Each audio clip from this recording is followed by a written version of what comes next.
Чехийн эмч нар нуруу нугасны гэмтэлтэй хүмүүсийн хөлний хөдөлгөөнийг сэргээх шинэ аргыг туршиж байна гинэ.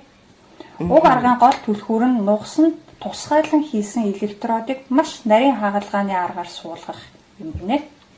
Энэ аргыг өнгөрсөн 8 дугаар сард анхны өвчтөн дээрээ туршиж үзсэн гэнэ л дээ.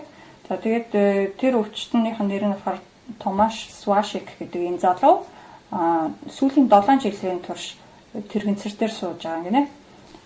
Яагаад ингэж тэрэгцэр дээр суудуулсан бэ гэхээр төрөлхийн нуруу нугасныхын хэсгийг ингээд дараад буруу байрлалтай байдаг судалснаасаа болоод мэдрэл нь аажимдаа дарагцаар байгаад нэг өдөр ингээд унаад тэгээ эргэж босч чадаагүй гэж байгаа байхгүй. Тэгээ харин өнгөрсөн 8 дугаар сард энэ электродыг нугасандаа суулгах хагалгаанд ороод за хагалгааныхаа дараа эрчимтэй эмчилгээнд яваад тэгээ одоо ингээд агц нь бол эхний 1 сарын явцад бол маш сайн харагдаж байгаа юм гэнэ л дээ.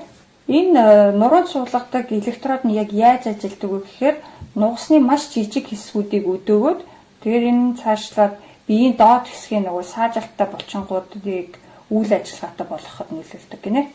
За мэс засал хийснээс хойш нэлээд эрчимтэй явж байгаа одоо бүр ингээд юм төшгүүгээр ингээд зогсож чаддаг болсон гэж байгаа.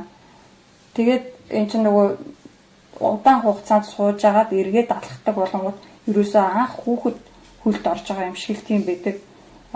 Бүр ингээд хөвлийн доод хэсгийн булчин ямар чухал үүрэгтэй байдгийг алхахад хитрхи ингээд нэг тал руугаа яаж явах юм бол бас ямар аюултай байдгийг тэнцвэр ямар хурдан алдагддгийг гэдэг тэр болгоныг ингээд детальчилж анзаардаг юм билээ л дээ. Том хүн хөлд орохоор ч жоохон бахад ч бид нар бол тэр мэрийг анзаарахгүй шүү дээ. За тэгээд яг ийм процессор энэ хүн явж байгаа юм байлээ. Тэгээд хэрвээ энэ юу сэргэлт нь энэ ирчээрээ явах юм бол магадгүй ирээдүйд энэ хүнд тэрэгцэртээр суух шаардлагагүй болно гэсэн мэл. Оо ямар гоё юм бэ.